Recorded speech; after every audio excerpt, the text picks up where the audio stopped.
પીવાના પાણીની સુવિધા પૂરી પાડવા માટે નર્મદામાંથી કુલ 30,504 MCFT પાણી ફાળવ્યું છે અને હાલમાં ગુજરાત સરકાર દ્વારા પાણીની ફાળવણી અંગે નિર્ણય પણ લેવામાં આવ્યો છે, જે અંતર્ગત 15 માર્ચ 2025 સુધીના સમયગાળા માટે ઉત્તર ગુજરાત માટે 16,637 MCF અને સૌરાષ્ટ્ર વિસ્તાર માટે 13,867 MTCTF પાણીની ફાળવણી કરવામાં આવી છે. આ પાણીની ફાળવણીથી ઉત્તર ગુજરાતમાં 952 તળાવો અને સુજલામ સુફલામ કેનાલ અને સૌરાષ્ટ્ર વિસ્તારમાં સૌની યોજના દ્વારા 243 તળાવો અને 1820 ચેકડેમ દ્વારા આશરે 60,000 એકર ખેતીલાયક વિસ્તારની સિંચાઈનો લાભ મળશે. 2 લાખ સુધીની લોન થશે માફ. એક માહિતી અનુસાર ગુજરાતમાં કુલ 53,20,626 ખેડૂતોએ આ યાદીમાં નોંધાયા છે. તેમાંથી 43,28,639 ખેડૂતોએ 2022-23 વર્ષ દરમિયાન એટલે કે આગામી 31 જાન્યુઆરી 2023ની સ્થિતિ સુધી એટલે કે માત્ર 10 માસમાં કૃષિ માટે કુલ 98,285 કરોડની લોન લીધી છે. ભલે દરેક ખેડૂતોએ ઓછા પ્રમાણમાં ખેતી માટે લોન લીધી છે, પરંતુ તેનો અર્થ એ થાય છે કે ગુજરાતના દરેક ખેડૂતોને માથે 2,63,595 રૂપિયાનું દેવું છે. હપ્તા વગર 42,000 ખાતામાં. જો ખેડૂતોએ આ બે યોજનાઓ કે પીએમ કિસાન યોજના અને પીએમ માનધન યોજનામાં રજીસ્ટ્રેશન કરાવેલું હશે તો તેવા ખેડૂતોના ખાતામાં વર્ષે 42,000 રૂપિયા ઘર બેઠા ખાતામાં આવશે. સરકાર પીએમ કિસાન યોજના અંતર્ગત દર વર્ષે 6,000 રૂપિયા ખેડૂતોના ખાતામાં નાખે છે અને આ 6,000ની આર્થિક સહાય દર 4 મહિનાના અંતર સાથે 2,000ના 3 હપ્તામાં આપવામાં આવે છે. ત્યારે કિસાન યોજનાના લાભાર્થી જો પીએમ માનધન યોજનામાં ફોર્મ ભરે છે તો તેમને 60 વર્ષની ઉંમર પછી દર વર્ષે 36,000 રૂપિયા ઘર બેઠા મળે છે અને આ બંને યોજના થઈને ખેડૂતોને બેઠા 42,000 રૂપિયા ખાતામાં મળે છે. ખાદ્યતેલના ભાવમાં ઘટાડો. ચાલુ વર્ષે થોડા વરસાદને કારણે મગફળીનું બમ્પર ઉત્પાદન થયું છે.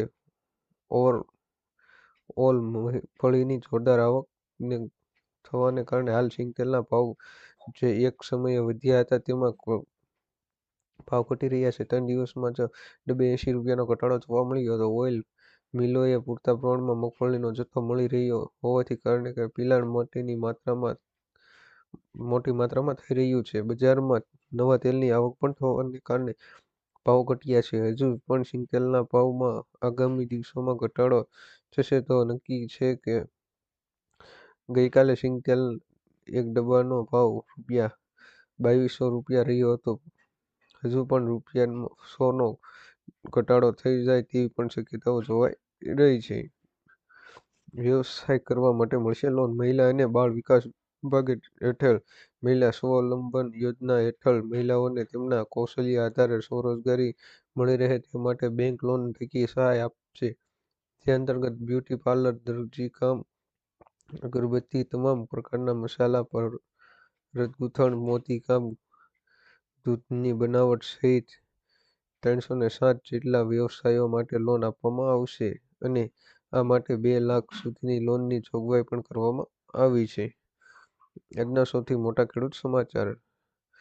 રાજકોટ માર્કેટયાર્ડમાં કપાસ, મગફળી, ઘઉં, લસણ, સફેદ અને કાળા તલ, સોયાબીન તેમજ સફેદ ચણાની આવક થઈ હતી. રાજકોટ માર્કેટયાર્ડમાં આજે કપાસની 2,200 ક્વિન્ટલ આવક થઈ હતી, જેના એક મણના ખેડૂતોને 1,352 થી 1,510 રૂપિયા સુધીના જોવા મળ્યા હતા.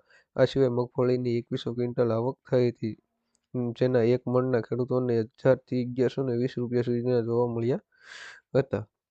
ખાતામાં આવશે 2.50 લાખ રૂપિયા.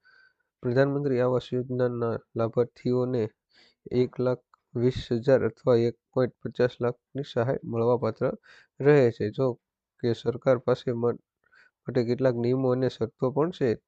તેમને પૂર્ણ કર્યા પછી જ તમે યોજનાનો લાભ મેળવી શકો છો. અને જણાવી દઈએ કે જેમની પાસે પોતાનું ઘર નથી આવા લોકોને જો આ યોજના હેઠળ અરજી કરી શકાશે. આ ઉપરાંત ઘણા સરકારી નિયમો છે જેનું પાલન કર્યા પછી જ તમે તમારું આ યોજનામાં લાભાર્થીઓની યાદીમાં નામ ઉમેરી શકો છો. વિદ્યાર્થીઓને 50,000ની સહાય. દેશની દીકરીઓ ભણી ગણીને આગળ આવે તે માટે પીએમ નરેન્દ્ર મોદીએ સ્ત્રી સાક્ષરતા અને કન્યા કેળવણી પર હંમેશા ભાર મૂક્યો છે. રાજ્ય સરકારની નમો લક્ષ્મી યોજના હેઠળ ધોરણ 9 અને 10માં અભ્યાસ કરતી વિદ્યાર્થીઓને 10,000ની શિષ્યવૃત્તિ આપવામાં આવે છે અને ધોરણ 11માં અને 12મા ધોરણમાં ભણતી વિદ્યાર્થીઓને 15,000ની શિષ્યવૃત્તિ આપવામાં આવે છે. આમ ધોરણ 9 થી 12માં અભ્યાસ કરતી વિદ્યાર્થીઓને કુલ 50,000ની શિષ્યવૃત્તિ મળે છે, જેના માટે સરકારે નમો લક્ષ્મી પોર્ટલ લોન્ચ કર્યું છે. આ પોર્ટલમાં રજીસ્ટર કરી દીકરીઓને તેમના ભવિષ્ય માટે સરકારની આ યોજનાનો લાભ લઈ શકાશે. ખેડૂતો માટે ખુશખબરી.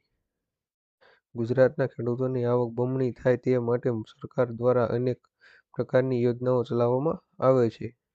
રાજ્ય સરકાર દ્વારા ખેતીના સાધનો અને વાહનો માટે સબસિડી આપે છે. આવી જ એક ખેડૂતલક્ષી યોજના કિસાન પરિવહન યોજના છે.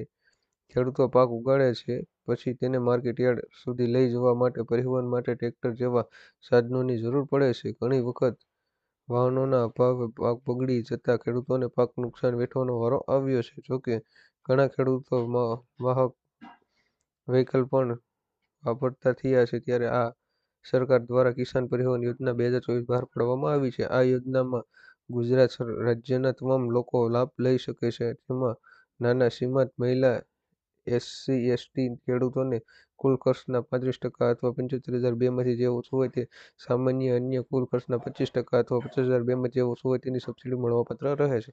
ખેડૂત મિત્રો, અવનવો વિડીયો જોવા માટે અમારી ચેનલ ખેડૂત માહિતી કેન્દ્ર ચેનલને સબસ્ક્રાઇબ કરો, શેર કરો, લાઇક કરો કે આપ સુધી મારા અવનવો વિડીયો પહોંચતા રહે.